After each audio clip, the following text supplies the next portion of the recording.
This is one of the best questions we can ask ourselves. Can I afford to self-insure, to pay for my own care? The answer to this question can be a little complicated. In order to determine if you can afford future care costs, you need to first estimate your financial risk or exposure, which involves three components. 1, what is the cost of care today? 2, what is the cost of care in the future projected to be?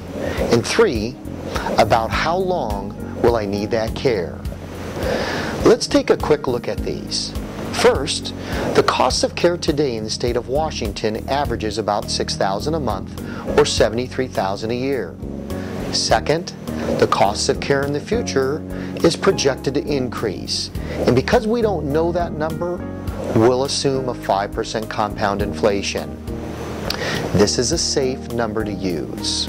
For example, a 50-year-old today who needs long-term care at 80, 30 years later is looking at a cost of approximately $30,000 a month or $360,000 a year for care.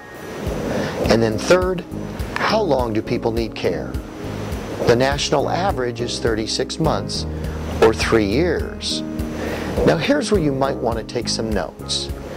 Going back to our example of the 50-year-old, by the time this person reaches 80 years old, the costs of care have escalated to approximately $30,000 per month.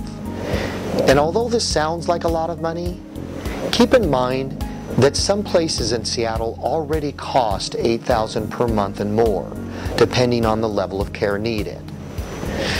So if you take the future costs of $30,000 per month and times it by the average length of time needed for care, which is 36 months, you end up with over $1 million of financial risk or exposure for one person. A couple who wants to set aside money to ensure quality future care is looking at a financial risk or exposure of around $2 million, which should be set aside for the sole purpose of paying for future care. This does not take into account tax issues. Remember, in order to ensure quality care for yourself and a loved one, those amounts of money need to be set aside exclusively for care. So although this option to self-insure exists, it's an awful lot of exposure and can be very expensive.